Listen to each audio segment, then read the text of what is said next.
അഭിമാനമുണ്ട് നന്മയുള്ള മനുഷ്യരുടെ ഇടയിൽ ജീവിക്കാനായതിൽ, ഒരു മലയാളിയായതിൽ, സർവോപരി ഒരു കൊല്ലക്കാരനായതിൽ. പ്രിയപ്പെട്ടവരെ, മുജീബാണ്.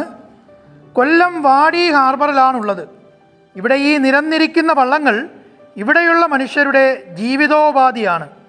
ഈ വള്ളങ്ങൾ തന്നെയാണ് നമ്മുടെ അയൽ ജില്ലകളിൽ പ്രളയമുണ്ടാകുമ്പോൾ രക്ഷായാനങ്ങളായി മാറാറുള്ളത്. ഇവിടെ ആയിരക്കണക്കിന് വള്ളങ്ങളുണ്ട്. ആ വള്ളങ്ങളുമായി കടലിൽ ഉപജീവനത്തിന് പോകുന്ന പതിനായിരക്കണക്കിന് മനുഷ്യരുമുണ്ട്. അവരുടെ ഉപജീവന മാർഗം അതീവ സാഹസികമാണ്.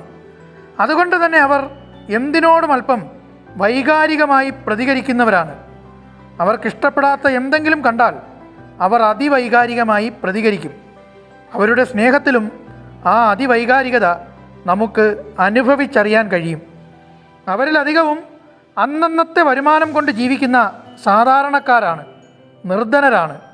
പക്ഷേ ഹൃദയവിശാലതയുടെ കാര്യത്തിൽ അവർ അതിസമ്പന്നരാണ്. ഈ നിരന്നിരിക്കുന്ന മുഴുവൻ വള്ളങ്ങളും രക്ഷാദൗത്യത്തിനായി ഇറക്കേണ്ടി വന്നാലും നിറഞ്ഞ മനസ്സോടെ അവരത് ചെയ്യും. അവരുടെ ആ ഹൃദയവിശാലതയാണ് ഈ തീരപ്രദേശത്തിൻ്റെ കരുത്ത്. ആ കരുത്താണ് അപ്രതീക്ഷിത പ്രളയങ്ങളിൽ കേരളം കാണുന്നത്, അനുഭവിക്കുന്നത്. അഭിമാനമുണ്ട് നന്മയുള്ള മനുഷ്യരുടെ ഇടയിൽ ജീവിക്കാനായതിൽ, ഒരു മലയാളിയായതിൽ, സർവോപരി ഒരു കൊല്ലക്കാരനായതിൽ.